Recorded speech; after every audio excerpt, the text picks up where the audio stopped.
Kamusta mga kamay? Welcome back ulit sa panibago na naman natin na topic tungkol sa art. Sa video natin ngayon, ang pag-uusapan natin ay kung ano nga ba yung art style na patok ngayon. Pero kung bago ka pa lang dito sa channel ko, huwag kalimutan na mag-subscribe at pindutin ang notification bell para lagi kang updated pag may bago tayong labas na video tulad nito.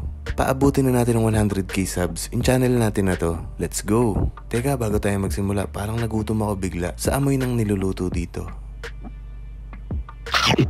So, ano ba yung art style? Ayan, ito yung meaning sa Google. So, para sa akin, ito yung isang tingin lang sa obra. Alam na kaagad na ikaw yung gumawa. Hindi man ikaw yung nakadiskubre at nag-imbento nito, isa ka naman sa kilala na gumagawa ng estilo na to. Minsan hindi natin mahanap kaagad yung sarili natin na art style, lalo na kung nag-uumpisa pa lang tayo.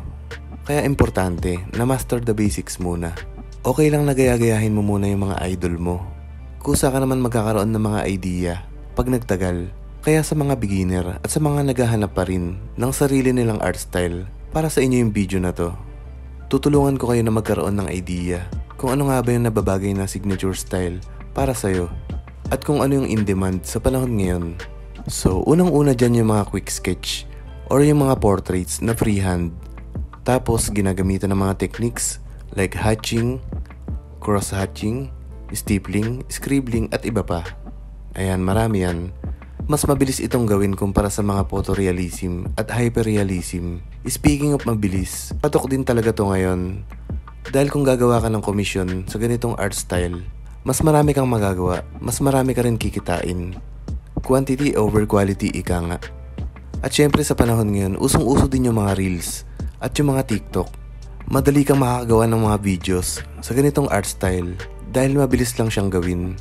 So perfect ito sa mga ganun na content na pwede mo din pagkakitaan. Kumikita ka na sa commission, kumikita ka pa sa content. Pero hindi dahil sa sinabi ko na mabilis tong gawin, mabilis mo rin tong matututunan. Kailangan mo pa rin masterin to.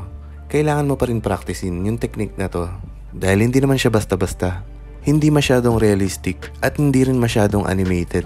Malaki yung chance na mas dumami yung client mo at magkaroon ka ng maraming views sa mga gagawin mong videos. Pero syempre hindi ko naman sinasabi na mas better to sa mga art na matagal ginagawa at sobrang detalye. Syempre mas quality pa rin yun.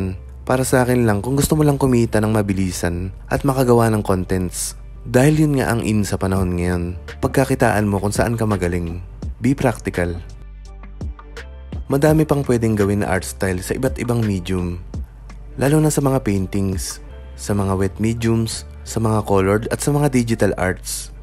Explore lang natin at huwag tayong matakot na sumubok hanggang sa mahanap natin yung pinaka-fit na art style para sa atin.